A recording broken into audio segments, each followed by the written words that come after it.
Supreme court में MC Singla case की सुनवाई हो चुकी है और वर्डिक्ट आपका बैंक रिटाइज के पक्ष में दे दिया गया है। एक खबर कल से आपकी यहाँ पे बहुत चर्चा में बैंक रिटाइज के बीच, तो उसकी सच्चाई इस वीडियो में देखेंगे। और स्पेशल अलाउंस के रिवीजन को लेकर यहाँ पे एक लेटर डीएफएस को लिखा गया है जिसमें पूरी कैलकुलेशन कितना लॉस होता है और जल्दी से आप यहाँ पे करेक्शन कीजिए, बैंक रिटाइज को इसका फायदा दीजिए, वो आपकी पूरी तरह से डिटेल दी गई है। और अगली सुनवाई ये सभी केसेस की एमसी सिंगला की स्पेशल अलाउंस की कब होगी वो भी इस वीडियो में देखेंगे।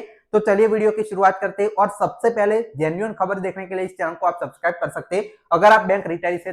तो सबसे पहले जो खबर है, एमसी सिंगला केस का वर्डिक्ट आ चुका है बैंक रिटाइज के पक्ष में। उसके बारे में जो आपके सेवाराम एडवोकेट है उन्होंने मैसेज दिया है सुप्रीम कोर्ट में, जो देखते हैं इस केस को। 29 तारीख का मैसेज है, नो हियरिंग टुडे, मतलब कोई भी हियरिंग यहाँ पे 28 या 29 को एमसी सिंगला केस की हुई है नहीं है, तो कैसे वर्डिक्ट आ सकता है।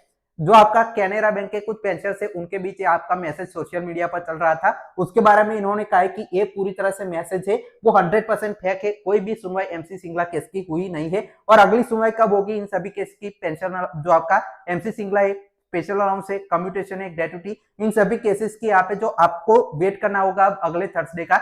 आज शाम को यहाँ पे जो वीकली लिस्ट आएगी अगले वीक की, उसमें 4 या 5 तारीख को आपकी रेगुलर मैटर्स की सुनवाई होती है। तो जो भी लिस्ट में आपका लिस्टिंग नंबर आएगा वो सबसे पहले इस चैनल पर आपको मिलने वाला है, तो उसके लिए भी चैनल सब्सक्राइब करके रखिए। तो सेवाराम जी ने आपका मैसेज दिया है कि जो सारी खबरें चल रही है, जो पेंशन रिवीजन हो चुका है, वो पूरी तरह से सुप्रीम कोर्ट की ओर से यहाँ पे फेक बताई जा रही है। अब देखिए, जो आपका all India bank retired federation ने जो आपका स्पेशल अलाउंस से जितना भी लॉस रिटायर्स का हो रहा है उसका कंप्लीट कैलकुलेशन डीएफएस के सेक्रेटरी है उनको पत्र लिख के कहा है कि आप हमारा जल्दी से इस मैटर पर क्लोज आइज कीजिए और हमारा रिवीजन है वो कीजिए। तो देखिए, representation to DFS dilution of pension through special allowance, मतलब स्पेशल अलाउंस के जरिए आपका पेंशन कैसे खत्म कर रही है यूनियन और जो आपका आईबीए मैनेजमेंट है, वो पूरी चीजें यहाँ पे डिटेल में इन्होंने प्रस्तुत की है। तो ये आपके डीएफएस सेक्रेटरी है मिनिस्ट्री ऑफ फाइनेंस के, उनको ये लेटर गया है 28 तारीख का। We submit this representation on behalf of all India bank retired federation regarding progressive dilution of pensionary benefit through the introduction of expansion of special allowance exclude from pension computation। मतलब क्या है कि special allowance आपका बढ़ रहा है, जो आपका वेज रिविजन जैसे जैसे होता है उससे पेंशन में बहुत ज्यादा यहाँ पे इनका लॉस हो रहा है, उसके बारे में पूरा लेटर है। इसमें जो बैकग्राउंड दिया है, कमेंसिंग फ्रॉम 10 बाईपाटा सेटलमेंट, मतलब 10 बीपीएस से ये जो आपका स्पेशल अलाउंस है वो आपका रेगुलर एम्प्लॉयज के लिए इंट्रोडक्शन में लाया गया। इसके बाद देखिए, IBA introduce special allowance 7.75% of basic, मतलब जब 10th बीपीएस 2012 में लागू हुआ 1 नवंबर 2012 के बाद, तब 7.75% बेसिक पे का एक कंपोनेंट है वो स्पेशल अलाउंस के जरिए यहाँ पे दिया गया, मतलब एक अलाउंस है वो इंट्रोड्यूस नया किया गया, जिससे बेसिक पे तो ये आईबीए जो है वो सेटलमेंट में कम की, थोड़ी कम यहाँ पे बेसिक पे को इंक्रीज किया, लेकिन स्पेशल अलाउंस अलग से इनको देने लगे। 11 बीपीएस में यहाँ पे जो है 16.4% ऑफ बेसिक पे आपका 11 बीपीएस जब लागू हुआ 2020 में तब किया, और 12 बीपीएस अभी आपका 2024 में लागू हुआ, उसमें स्पेशल अलाउंस है 26.5 किया और बेसिक पे सिर्फ 1.35% एक्स जो है वो बढ़ी, लेकिन स्पेशल अलाउंस बहुत ज्यादा बढ़ गया। इससे प्रॉब्लम रिटायर्स को क्या है वो देखिए, रिटायर्स को आपका जो है स्पेशल अलाउंस आपका बढ़ता जा रहा है, उससे नॉन पेंशनेबल कंपोनेंट है वो इंक्रीज होता जा रहा है। अब प्रॉब्लम समझिए क्या है कि बेसिक पे अगर आपका होता है तो पेंशन जब कैलकुलेट होती है तो बेसिक पे का 50% कैलकुलेट होता है लास्ट में आपका, लेकिन अगर बेसिक पे कम बढ़ेगी, स्पेशल अलाउंस आपका ज्यादा बढ़ेगा, तो स्पेशल अलाउंस बैंक में यहाँ पे काउंट नहीं करते हैं पेंशन में, तो स्पेशल अलाउंस जितना बढ़ेगा उतना ही पेंशन आपका कम होगा, क्योंकि बेसिक पे पर डिपेंड करता है पेंशन यहाँ पे बैंकों में। तो ये जो सारा डिफरेंस है उसका इन्होंने कैलकुलेशन लास्ट में दिया है, मैं बताऊंगा।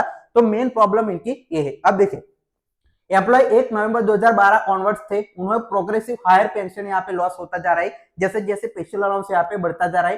तो देखिए, इन्फ्लेशन आपका बढ़ता है, वैसे सैलरी में स्पेशल अलाउंस भी ये बढ़ा रहे हैं। Violation defined benefit pension principle का यहाँ पे हो रहा है, ये भी कहा है। तो देखिए, bank pension is defined benefit pension based on 50% large don't pay artificially fragmentation of wage into pensionable and non pensionable component erodes security and violet social welfare, मतलब आपका 50% ऑफ आपका जो पे है, लास्ट आपका ड्रॉन पे है, उसका पेंशन बनता है 100 का 50 होता है, लेकिन अगर आप यहाँ पे जो बाकी कंपोनेंट नॉन पेंशनेबल कंपोनेंट जैसे स्पेशल अलाउंस बढ़ाते जाएंगे तो हमें बहुत बड़ा यहाँ पे नुकसान होगा। सुप्रीम कोर्ट ने इस प्रिंसिपल को यहाँ पे जो है वो दिया था, उसको भी ये इग्नोर कर रही बताया है। तो देखिए, similar delusion was attempt under 7 bipartite settlement by computing pension notional pay instead of actual drawn, आपका जो है नोशनल पे लाया गया था जो 7 बीपीएस है पेंशन में जाएगा, उसको यहाँ पे सुप्रीम कोर्ट ने खारिज किया था। ऑनरेबल सुप्रीम कोर्ट है, उन्होंने इसको डाउन कर दिया गया था। तो आप सुप्रीम कोर्ट का भी जो आपका प्रिंसिपल है वो इग्नोर कर रहे हैं, ऐसा इनका कहना है। तो देखिए the present special allowance structure appears to be indirect circumvention of a supreme court ruling, मतलब आपका ये स्पेशल अलाउंस का अभी जो कर रहे हैं वो आपका सुप्रीम कोर्ट का जो है वो आपका खारिज कर रहे हैं। सुप्रीम कोर्ट को यहाँ पे रूलिंग को मान नहीं रहे।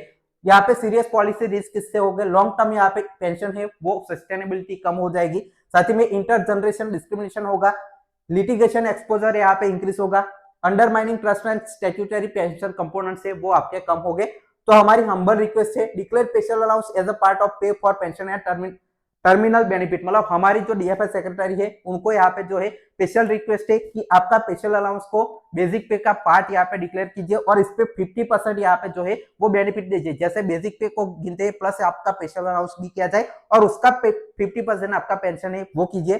Prevent policy mechanism and circulation judicial ruling, साथ ही में apply corrective measure prospective and protect accrued rights, मतलब आप यहाँ पे ये सारी चीजें हैं हमें प्रोटेक्शन दीजिए। तो ये डीएफएस के सेक्रेटरी को ये पूरा लेटर गया है, आईबीए चेयरमैन को भी है, सारे बैंकों के एग्जीक्यूटिव को यहाँ पे जो है वो ये लेटर इन्होंने लिखा है। अब इनका जो पूरा कैलकुलेशन है वो भी इन्होंने समझाए, वो देखते हैं। तो देखिए सबसे पहले legal principle established by honourable supreme court, इसमें सुप्रीम कोर्ट ने क्या कहा है तो देखिए pension is deferred wage and property rights, इस पर देखिए Supreme Court has consistently held that pension is not a bounty but the deferred wage and property right protected under Article 300A of the Constitution, मतलब pension है वो कोई आपका bounty नहीं है, वो एम्प्लॉय से उनका राइट है। तो इसके बारे में सुप्रीम कोर्ट का एक कहना है arbitrary classification among pensioners is unconstitutional, यानी artificial restriction among similar place pensioners article 14 equality before law, मतलब आप ऐसे जो डिल्यूजन करे स्पेशल अलाउंस के जरिए वो सारी चीजें यहाँ पे जो है वो आपका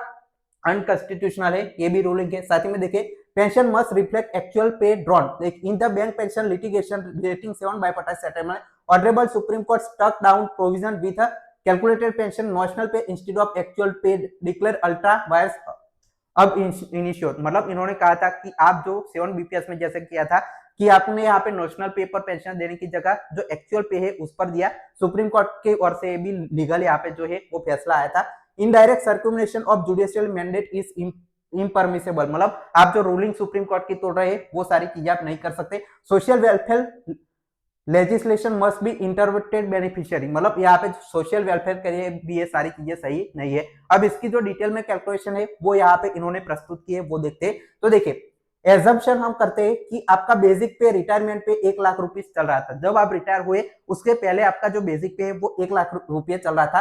तो टैर बाइपार्टाइट सेटलमेंट में 12 बीपीएस अभी जो रिसेंटली हुआ उसमें स्पेशल अलाउंस है वो 26.5% आपका बेसिक पे का मिलता है, तो आपका 26,500, तो टोटल आपकी 1,26,000 स्पेशल अलाउंस और बेसिक पे मिलाकर हो गई। अब सिनेरियो ये देखिए स्पेशल अलाउंस पेंशनेबल होता अगर तो इनको पेंशन है वो 1,26,000 का आधा मिलता 50%, तो 63,250 मिलता, तो इतना पर मंथ आपको यहाँ पे मिलता। लेकिन अभी क्या चल रहा है प्रेजेंट सिस्टम में कि आपका स्पेशल अलाउंस पर एक पेंशन का बेनिफिट नहीं दिया जाता, तो आपका सिर्फ पेंशन है वो 1 लाख जो आपकी बेसिक पे है उस पर ही गिना जाएगा, तो 50,000 रुपये यहाँ पे आपको मिलेगा। तो मंथली आपका 63,000 की जगह यहाँ पे 50,000 है, तो 13,250 रुपये का मंथली जो है वो लॉस हो रहा है। एनुअली 12 महीने का देखे तो यहाँ पे 1,59,000 यहाँ पे रुपीस का लॉस हो रहा है, और इसी को 20 साल में देखे तो 31,80,000 31.8 लाख रुपीस का यहाँ पे जो है वो नुकसान हो रहा है। इसमें आपका जो है डीए भी इन्होंने इंक्लूड नहीं किया है, कम्यूटेशन है, फैमिली पेंशन है, वो सारी चीजें फ्यूचर में रिवीजन होगा, वो सारी चीजें फैमिली पेंशन, ये सारी चीजें यहाँ पे कोई भी इंक्लूड किए बिना सिर्फ जो बेसिक पेंशन है उसमें कितना लॉस हो रहा है ये इन्होंने बताए। अब इसी को यहाँ पे एक्सटेंड करते हुए टेबल के जरिए बताए कि अभी जो चल रहा है वो 50% ऑफ पेंशनेबल पे है, जो सारी चीजें इसे एनुअल जो आपका अलग अलग बेसिक पे पर कितना लॉस हो रहा है वो भी इन्होंने बताए। 50,000 अगर आपकी बेसिक है, स्पेशल अलाउंस अभी के हिसाब से इतना बताए, तो टोटल यहाँ पे इतना होता है। पेंशन है वो उसका 50% इसका यहाँ पे लेंगे तो इतना, लेकिन अभी करंटली 25,000 ही मिलेगा सिर्फ बेसिक पे का, तो 6,625 का यहाँ पे लॉस है मंथली हो रहा है। ईयरली 79,000 यहाँ पे जो लॉस है वो हो रहा है। वैसे 75,000 है तो आपका यहाँ पे 1,19,000, 1 लाख है तो आपका 1.59 लाख यहाँ पे 1,25,000 बेसिक पे है आपकी लाइफ स्टोन तो 1.98 और 1,50,000 है तो 2.38 लाख रुपीस का यहाँ पे नुकसान हो रहा है। वैसे ही आपका यहाँ पे 20 साल में अप्रोक्सीमेटली 50,000 आपकी बेसिक पे अभी चल रही है तो पेंशन के वक्त तो 15.9 लाख, वैसे ही 1 लाख यहाँ पे 50,000 पर 47.7 लाख का यहाँ पे जो है वो लॉस हो रहा है। ये आपका इसमें डीए जितना बढ़ता जाएगा वो इंक्लूड नहीं है, साथ ही में फैमिली पेंशन इंक्लूड नहीं है, कम्यूटेशन, मेडिकल, इन्फ्लेशन और साथ ही में जो जो आपके जैसे वेज रिविजन होते जा रहे हैं वैसे वैसे ज्यादा लॉस बढ़ता जा रहा है, वो कैलकुलेशन किए बिना ही इतनी सारी जो है वो लॉस इनको देखने को मिल रहा है। अब की ऑब्जर्वेशन लास्ट में इन्होंने दिए तो देखिए, special allowance percentage increase in every settlement, future retiree suffer exponentially higher permanent loss. मतलब जैसे सेटलमेंट होते जाएंगे बहुत ही ज्यादा यहाँ पे जो डिफरेंस है वो देखने को रिटायर्स को सफर करने को यहाँ पे पड़ेगा। साथ ही में most wage increase is being routed through a non pensionable component deferring defined benefit pension principle. मतलब जो भी आप नॉन पेंशनेबल कंपोनेंट बढ़ाते जाएंगे सेटलमेंट में जिससे आपका डिफाइंड पेंशन बेनिफिट है पेंशन का वो यहाँ पे लॉस होगा। साथ ही में effective dilute 50% last on formula contract supreme court principle, मतलब आप सुप्रीम कोर्ट के प्रिंसिपल का भी यहाँ पे वायोलेशन है वो करेंगे इसके जरिए। तो ये सारी चीजें डीएफएस सेक्रेटरी को पूरा कैलकुलेशन के साथ यहाँ पे इन्होंने सबमिट किए। अब देखना होगा इस पर कोई स्टेप लेता है सुप्रीम कोर्ट में हियरिंग पर, क्या इस पर मामला आता है और एमसी सिंगला केस का क्या होगा। सारी अपडेट यहाँ पे इस चैनल पर आपको सबसे पहले मिलने वाली है, तो इस चैनल को सब्सक्राइब करके जरूर रखें। फाइनल